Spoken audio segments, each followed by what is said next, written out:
Welcome to Money Untold X. If you've been watching the gold and silver charts this week, you know that something is fundamentally broken in the global financial system. We are in February 2026, and the gold explosion we predicted is no longer a forecast. It's a reality. But why is it happening now? Why did the London Open trigger a liquidity crisis that has left the world's biggest banks scrambling for physical metal? Today, in part one of this special series, we are deconstructing the Great East-West Divide. We are going deep into the vaults of the LBMA and the secret strategies of the Shanghai Gold Exchange. This is the story of how the physical market is finally killing the paper market. Before we start this 1,200-word deep dive, make sure to like and subscribe. You're watching Money Untold X, where we tell the stories the banks want to hide. The February ghost town. The global economy of 2026 is a different beast than what we knew just 2 years ago. The US dollar, once the undisputed king, is fighting for its life against a rising tide of commodity-backed currencies. But as we entered mid-February 2026, a strange phenomenon occurred.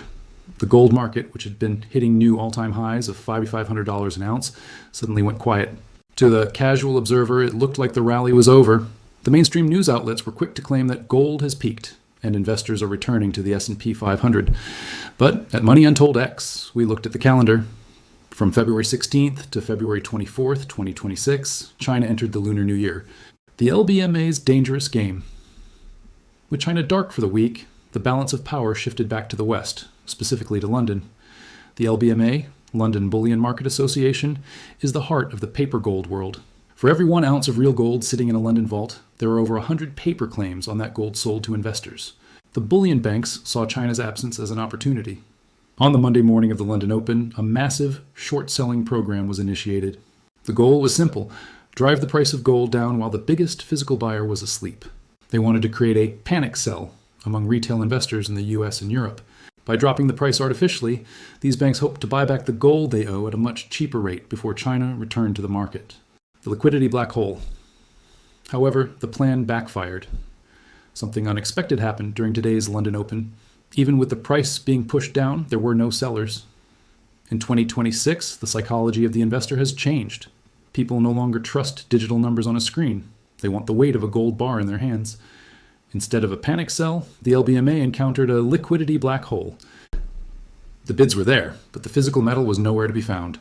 The banks had sold so much paper gold that when a few large institutional buyers, hedge funds from the Middle East and sovereign wealth funds from South America, demanded physical delivery, the system choked.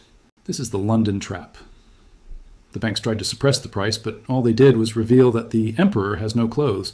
Oh, the vaults are emptier than they've ever been in the history of the LBMA, the Shanghai Premium, and the 2026 arbitrage.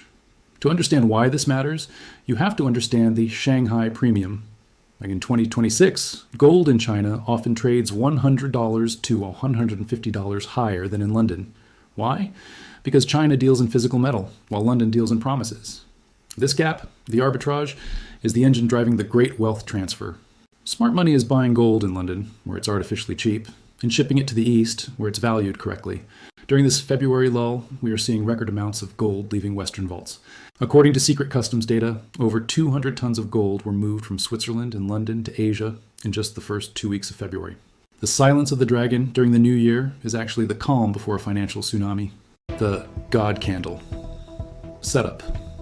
Technically, the charts are screaming breakout. On the daily time frame, gold has formed a massive bull flag pattern directly above the $5,000 support level. The RSI, Relative Strength Index, shows that the market is no longer overbought despite the high prices. Traders are waiting for February 24th, the day China returns. When the Shanghai Gold Exchange reopens, the pent-up demand of 1.4 billion people, combined with the central bank's insatiable appetite, will hit the market all at once. This is the recipe for a God candle. A vertical move that could push gold from $5,100 to $5,800 in a single trading session. The shorts will be liquidated, the banks will be squeezed, and the paper market will face its final judgment day. The silver shadow. We cannot talk about the gold explosion without mentioning silver. In February 2026, silver has become the strategic Achilles heel of the West. While the LBMA focuses on gold, the silver supply has silently vanished. The 2026 industrial demand for silver, driven by the explosion in AI infrastructure and high-efficiency solar panels, is 30% higher than the global mining output. The London Open today showed a silver backwardation, a rare market condition where the price for immediate delivery is higher than the price for future delivery. This is a clear signal of a shortage. China knows this. They have been hoarding silver as a weapon against Western tech manufacturing. As part one of this story concludes, the stage is set for a double squeeze that will redefine what money really means. The silence we are experiencing right now is the most dangerous time for an investor. The media will tell you everything is fine. The stock market rally will make you feel like you're missing out. But the data on the London Open tells a different story. It tells a story of a system that is out of physical metal and out of time. The Great East-West Divide is no longer a theory. It is a physical reality visible in the vault outflows of February 2026. If you are holding paper assets, you are holding a promise from a bank that has already spent your money. For decades, silver was treated as the poor man's gold. It was a byproduct of copper and lead mining, often ignored by the big institutional players. But as we sit here in February 2026, that narrative has been incinerated. Silver has officially become the most strategic metal on the planet. Why? Because the 2026 AI revolution and the global transition to renewable energy cannot exist without it. From the conductive traces in H100 chips to the silver paste in high-efficiency solar panels, the world is consuming silver at a rate that the Earth cannot keep up with. In 2025, the world saw a deficit of 300 million ounces. In 2026, that deficit is projected to double. The silver siege isn't coming, it's already here. China's strategic export ban. In late January 2026, just weeks before the Lunar New Year, the Chinese Ministry of Commerce quietly updated its list of technologies and commodities prohibited from export. Hidden deep within the document was a new regulation on refined silver and silver-based alloys. China, which controls over 50% of the world's silver refining capacity, has effectively put a leash on the global supply. They aren't just hoarding silver for their own use, they are weaponizing it. By restricting the export of refined silver, China is forcing Western tech giants like Apple, Tesla, and Microsoft to choose. Either move your manufacturing back to Chinese soil or watch your production lines grind to a halt. This is the silver siege in action. It is a geopolitical move designed to break the back of Western industrial dominance. The death of the COMEX and LBMA paper prices. The silver market is much smaller and more volatile than the gold market. This makes it easier to manipulate, but also easier to break. For years, the COMEX in New York and the LBMA in London have used paper silver to keep the price suppressed. They sold digital silver that didn't exist to keep the spot price low. But in February 2026, the physical reality has finally caught up. Large industrial buyers who need real silver for their factories have stopped buying from the paper exchanges. They're going directly to the mines in Mexico and Peru with bags of cash. This direct-to-source buying has left the LBMA and COMEX vaults empty. When you see the silver price hit $100 or $150, it won't be because of trading. It will be because the paper exchanges have defaulted. We are witnessing the death of the spot price and the birth of a physical premium market. Chapter 11, the solar squeeze and AI hardware. To understand the scale of the 2026 silver explosion, look at the data from the solar industry. The new N-type solar cells, which have become the global standard in 2026, require 30% more silver per watt than the old models.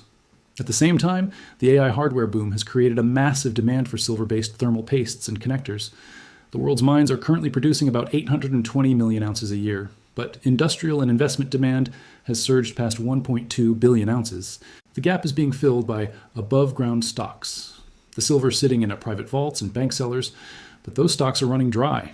According to internal reports from the Silver Institute, the world has less than 6 months of visible silver inventory left. When that hits zero, the price won't just rise, it will go parabolic. Chapter 12, the 2026 Silver God Candle. Technically, silver is currently in a coiled spring formation. For the last 3 months, the price has been compressed between $75 and $85. On the charts, this looks like a massive ascending triangle. The trigger for the breakout will be the reopening of the Shanghai Gold Exchange on February 24th. When the Chinese traders return, they will find a Western market that has been drained of its physical supply during their holiday. The ensuing scramble to cover short positions will create a short squeeze of epic proportions. We are projecting a move toward $120 within the first 48 hours of China's return. This is the God candle that will wipe out every bear in the market and redefine the value of the white metal forever.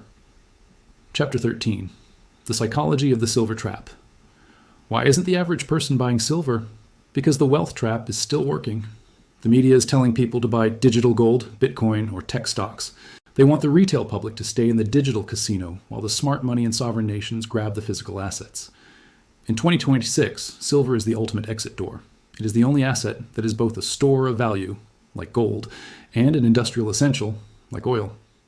When the currency collapse intensifies in part 3 of our story, silver will be the currency of the street.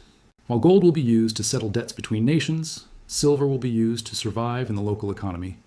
The money untold secret is that silver is actually rarer than gold in terms of investable above-ground ounces. Chapter 14, the final warning of the siege. As we conclude part 2, the message for the Money Untold X audience is clear. The silver siege is the most underreported story of the year. The export bans from China, the industrial deficit, and the death of the paper markets are all converging into a single point of impact. The silence of the London Open today was a warning. It was the sound of a market that has run out of physical bars to sell. If you're waiting for the price to dip back to $20 or $30, you are waiting for a world that no longer exists. We have crossed the Rubicon. The 2026 Silver War is here, and it will be won by those who hold the physical metal in their own hands, far away from the reach of the banking system. Ever wonder what secrets your old couch is hiding? We all lose things in there. A coin, a remote, maybe a stray snack. But what if I told you that in the deep, soft canyons between the cushions, an entire civilization thrives, completely unknown to us? This isn't just about dust bunnies and lost change. This is the story of the couch dwellers. Deep within the fabric forests and under the shadow of the springs, these tiny beings have built a world beyond our wildest imagination. Imagine a bustling metropolis woven from lint, thread, and forgotten fibers.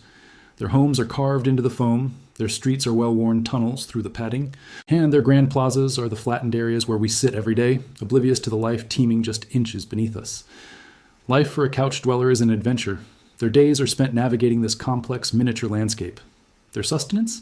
The forgotten treasures we leave behind. A single potato chip crumb is a feast, a fallen kernel of popcorn is a boulder of nourishment that can feed a family for a week.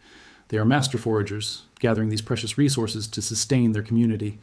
The economy is surprisingly sophisticated. Their currency isn't gold or silver, but something far more common in their world. Discarded buttons. A simple 4-holed plastic button is a standard coin, while a rare shiny metal button from an old coat is like a bar of gold, a symbol of immense wealth. The Society of the Couch Dwellers is a marvel of organization. Everyone has a role. There are the brave explorers, the ones who gear up in armor made from bottle caps and wield toothpick spears. Their mission is perilous, to venture beyond the safe confines of the couch and into the vast, dangerous expanse known as the Floorlands. This flat, barren wasteland is fraught with peril. Unseen currents of air can sweep them away, and giant, hairy beasts, what we know as pets, roam freely. These explorers are heroes, bringing back rare resources and tales of the world beyond. Then there are the engineers. These brilliant minds are the architects of the couch civilization.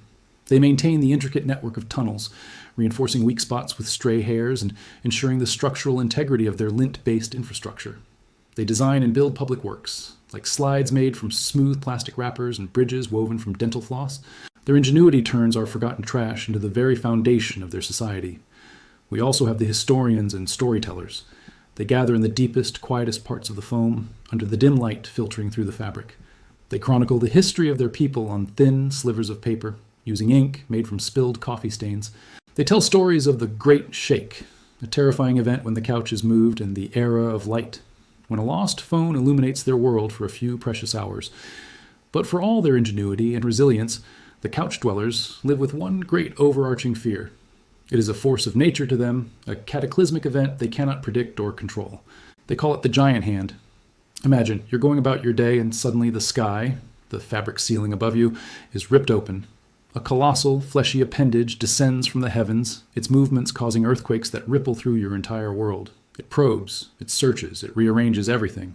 Tunnels collapse, homes are displaced, and entire districts are altered in an instant. The giant hand might be looking for a lost remote control, but for the couch dwellers, it is a terrifying, world-altering deity.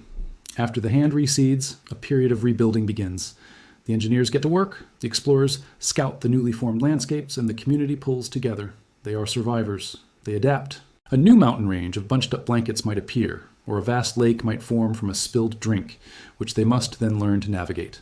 Life is a constant cycle of construction, destruction, and adaptation. But there are also moments of wonder. Sometimes the giant hand leaves behind gifts. A dropped earring becomes a magnificent, glittering sculpture in the center of their main plaza. A lost pen becomes a monumental obelisk. These gifts from the sky are revered and studied, becoming central parts of their culture and lore. They see patterns in our mess, a purpose in our carelessness. The rich tapestry of their existence is woven from our forgotten moments. The faint echo of a movie we watched becomes the soundtrack of their lives. The warmth from our bodies as we lounge on the couch provides the ambient heat for their cities. We are, in every sense, the sun, the moon, and the unpredictable weather of their world. We are their gods, and we don't even know they exist.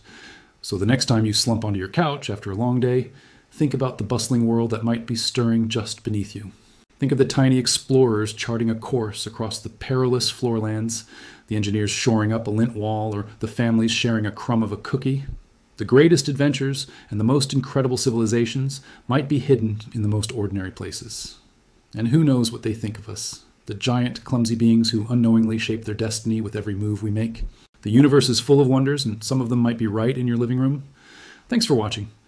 If you enjoyed this journey into the world of the couch dwellers, don't forget to like, subscribe, and maybe check your cushions for any lost civilizations. See you next time.